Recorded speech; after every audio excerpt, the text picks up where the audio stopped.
Our story takes place in the state of Manipur. Manipur, in India's northeast, is said to be a place where the goddesses took to weaving. Of the 40 odd tribes that constitute the Naga society, about 20 live in this state. They are nothing less than the precious pearls in the mosaic of India's diversity. The Nagas share an identical source of ethnic group and have some commonality among themselves. However, one can see distinct marks of differences as well. The Nagas clad in colorful shawls are a common sight. Shawls give warmth and add beauty to the life of the Nagas and have colored their culture and history.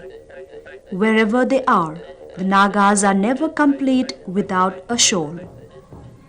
The Naga shawls may look similar to an outside eye, but the native eye perceives the designs and textures varied, distinct and unique to each tribe.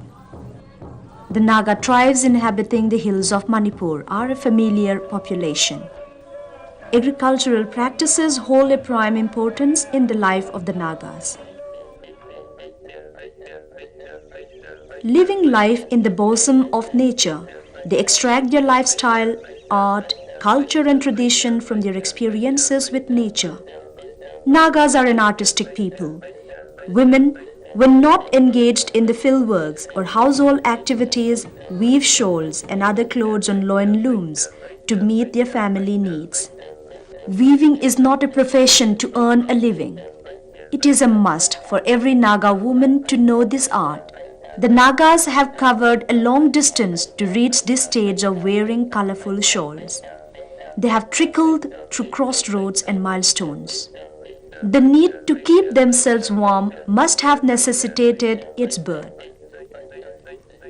For the Nagas, the mother of weaving is women themselves. The Nagas have knowledge of their environment, based on centuries of living close to nature. They often have detailed and profound knowledge of the properties of locally available plants and rely on them for many of their food, medicine, fuel, building materials, etc. This is a group of Naga women of Pumai tribe collecting a plant called dholu. The recent monsoon rain has made the plant fresh and healthy. To the women folk, the day has been a long, patient wait. The plant is harvested during the months of August and September. Weaving is an exclusive domain for women, but men also participate during the harvesting season. In olden days, when women had to move out of the village to collect the harvest, they became victims of the gruesome ritual of human head hunting practiced amongst the Naga tribes. Thus, men became the defender and protector. The local myth also lends support to the story of men's participation. It says, wild animals, scarce women, especially monkey and squirrel. They make merry at the sight of women when men are not around. Today, women have nothing to fear when moving about on their own. The days of head hunting gone and wild animals too are no longer a threat. Their life is firmly woven into a community structure which is deep and secure. They develop the fervor of good relationships by working together. Heaving with the load of a day's work, their bare feet hasten home at the close of day. They have walked barefoot on stones and thorns, in mud and slush, in jungles and fields, since they were children. Once home, they first prepare the family's evening meal before resting their tired limbs. The wisdom of the elders are passed on around the bonfire. The culture of wearing shawls is an intricate part of the Naga's life. The sun, the fire, and the shawl are essential to the Nagas, all three providing them with warmth.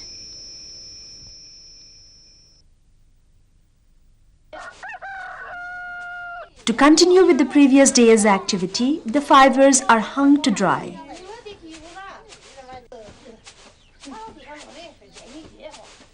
After a day of natural treatment in the sunlight, the fibers are taken to another location where other household chores are also carried out side by side.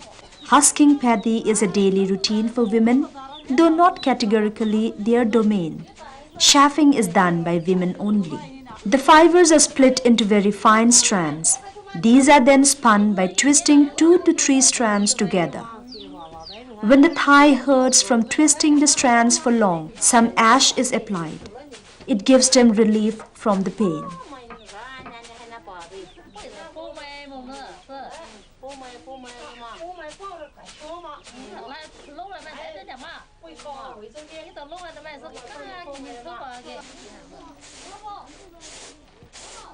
The coarse thread is then rolled into balls in the shape of small stuffed dolls. The myth is that the women who can shape the best doll will be blessed with a pretty daughter. The balls are then dried in the kitchen above the fireplace.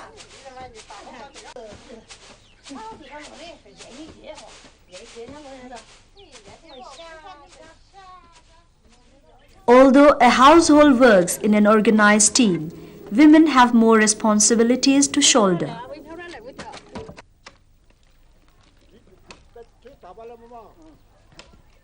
They usually help one another in their works. They bring home the firewood cut by men and also fetch water for household use.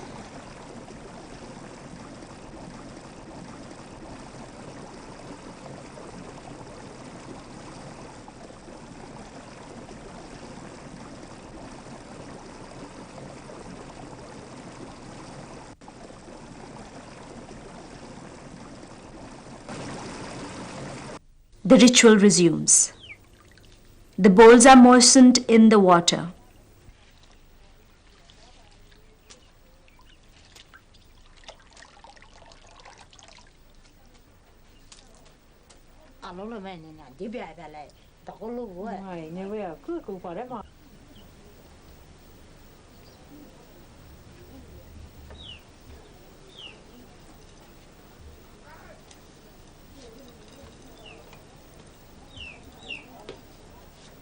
This stage requires concentration and workmanship on the part of the weaver.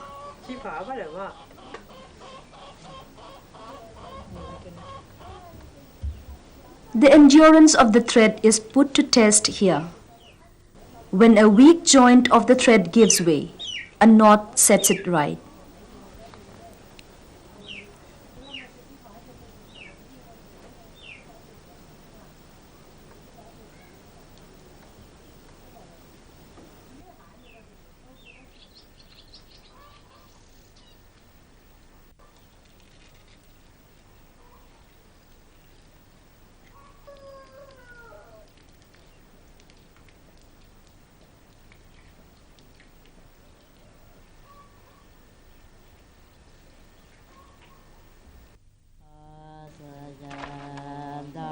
After a day of natural conditioning in the sun, the thread is boiled.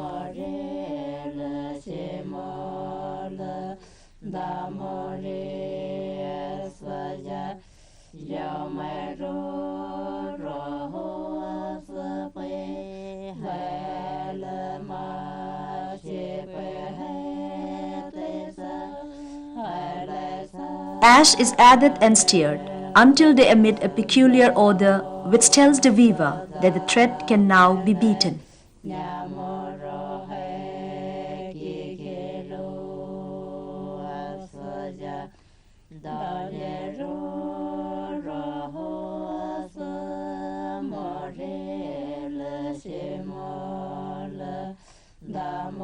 Washing and cleaning the thread is done in a running stream.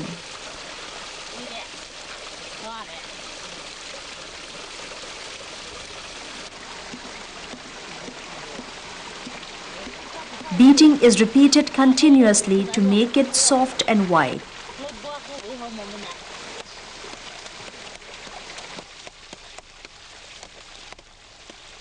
Once this process is over, the threads are starched and dried.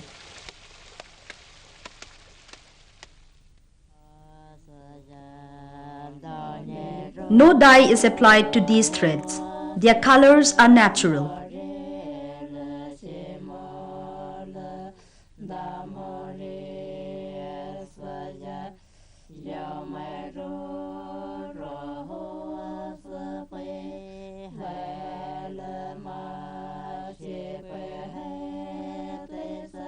it is rolled into bowls for wrapping.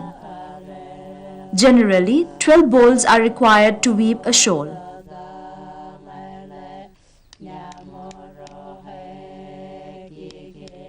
Local names are given to the shawls produced. The Pumai calls it losa. To the Pumai tribe, losa is an inseparable and a priceless item for a bride. This has encouraged many mothers to adhere to this strenuous method. But the amount of time and energy put into it is costing the faith of this art.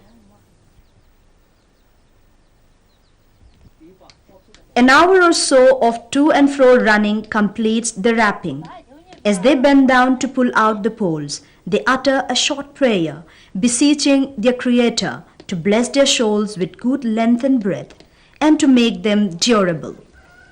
Till not long ago, in the recent past, a woman's artistic skills and values of womanhood were assessed from her ability to weave fine shawls. Learning and acquiring the weaving art thus gained her social recognition and acceptance to enter into motherhood. Earlier, the Naga women wove their shawls using natural fibers and cotton. They still are not equipped to use silk yarns in their weaving craft.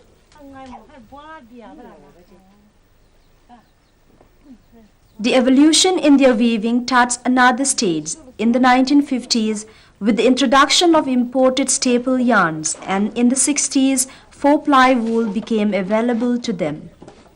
The 70s proved to be a boon to the weavers with the introduction of ready-made 1-ply and 2-ply wool yarns.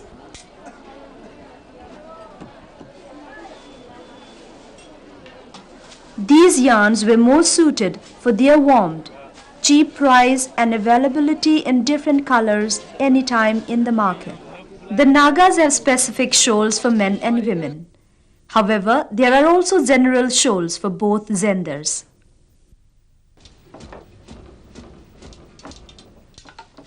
This anal shawl is used by both sexes. The colors of these shawls speak the vigor and vibrance of Naga culture. The Kabui has about 6 colorful shawls. Kabui shawls have a monopolistic design in a row of pyramids. The pattern is believed to be God's mark.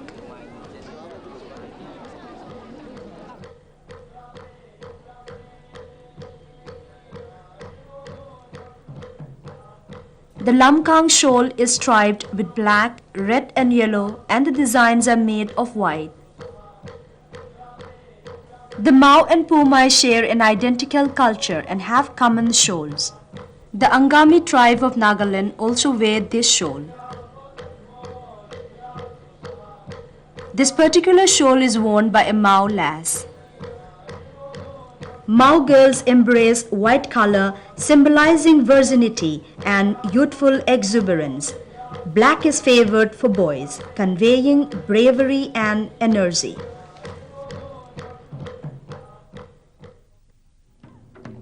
The Maring has langhai for men's wear.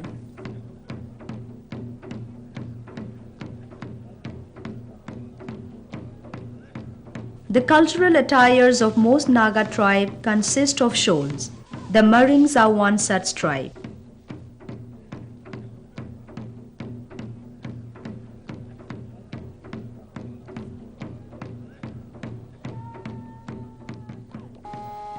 The whole body of this Tarao shawl, especially reserved for the elders, has python patterns.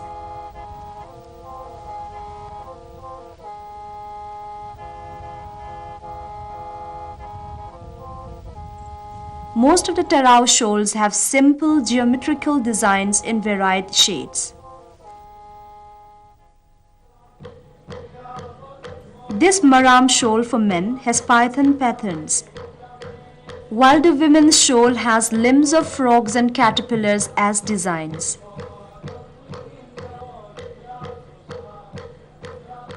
The Moyon and the Monsang has same origin. Most of the shawls are similar for both tribes.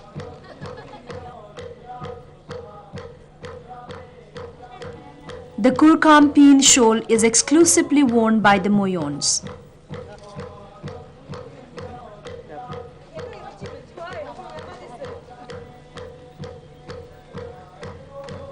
This Monsang shawl is also worn by Monsang bachelor during dance performances. Red is a prominent color in Tangkhul shawls. It conveys courage. Their shawls are complemented by the designs of spearheads in white and green.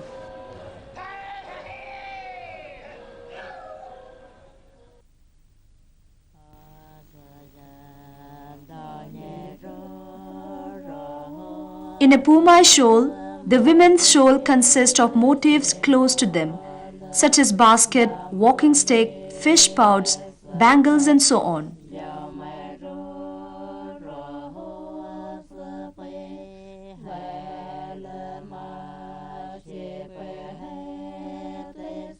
And in men's shawl, the motifs include tools like spears, doors, shields, which are of men's importance. The natives interpret these designs as realistic portrayals. Honoring a husband with a shawl is a must for every Naga woman. The shawl then becomes a sacred symbol of love and unity, which must accompany him to the grave. The designs are either stitched or woven by using extra webbed method depending upon the motifs.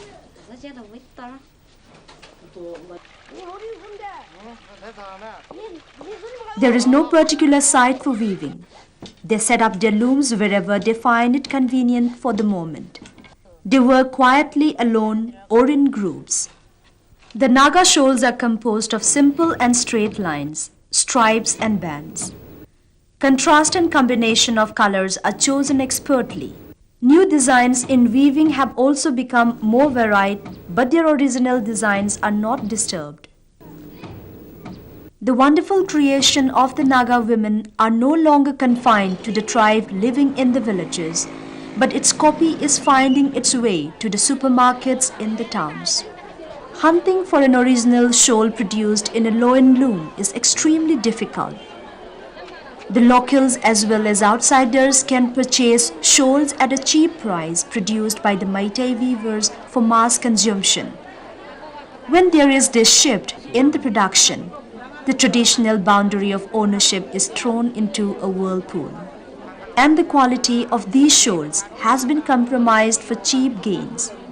There is a handsome demand for Naga shawls. The Naga women should catch the opportunity. There is a bright hope for better income if they should weave their future in these colorful threads. Some traditional shawls have a close link to the Naga rituals. A rich Mao and Pumai couple wear a shawl called Hasha. The skulls of buffalo heads which adorn the home of such wealthy couple is a memoir of the glorious celebration known as Yoshun. Only such couple enjoy the privilege of living in their traditional house. A monolith is also raised to commemorate the ceremony. The belief is that if others wear it, they will become blind and poor.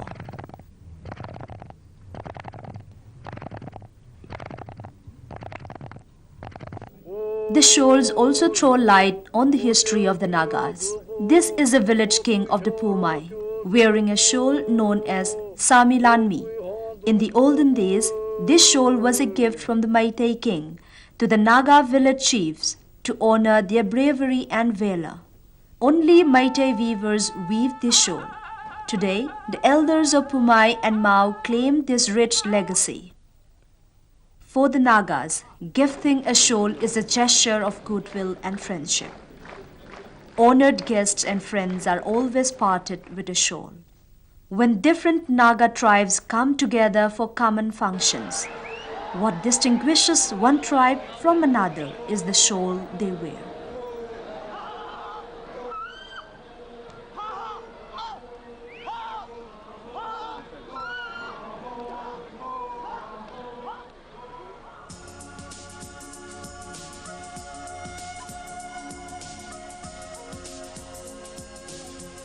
Our focus here is a stage displaying the supreme sacrifice of Naga women in producing eloquent creations.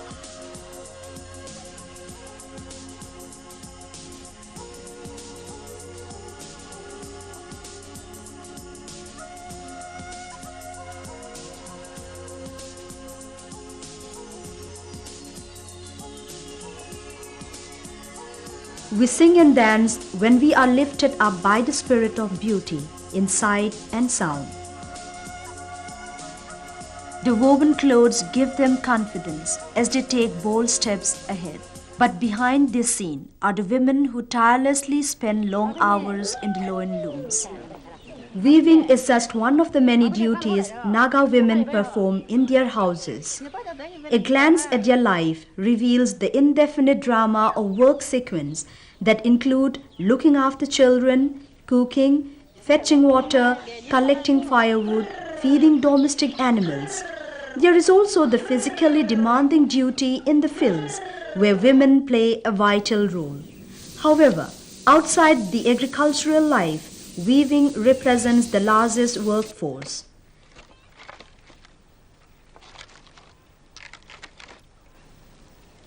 In a traditional Naga family, the women are weavers, while the men take charge of all the bamboo and cane works. The skills of each individual is put to use for the well-being of the family in particular and their community at large.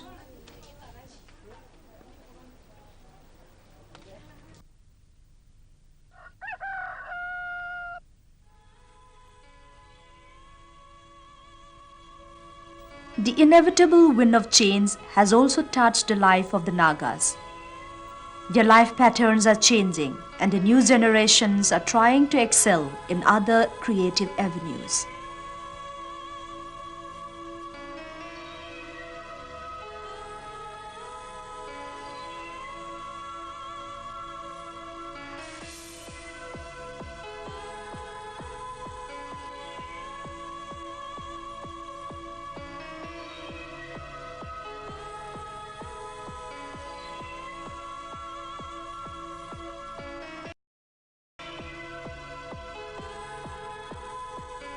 But the weaving hands haven't ceased or transformed their rhythm to suit other patterns of a new culture. It has been said in legends that Naga women play with colors as they weave dreams on their looms. Women's untiring hands have created fascinating shawls as they play with different color combinations. Mother Nature has been an inspiration that draws out the creative juice of these women.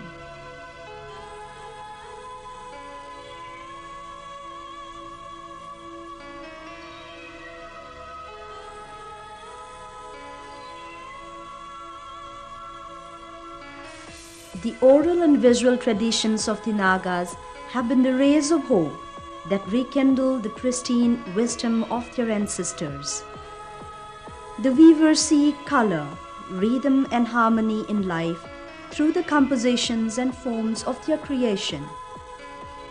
It is important to ensure that this inherited art of weaving is not lost in our time. The future can still be brighter. An exciting renaissance is possible if only good taste for creation is encouraged and if the instinctive love of color and beauty is stretched into our time.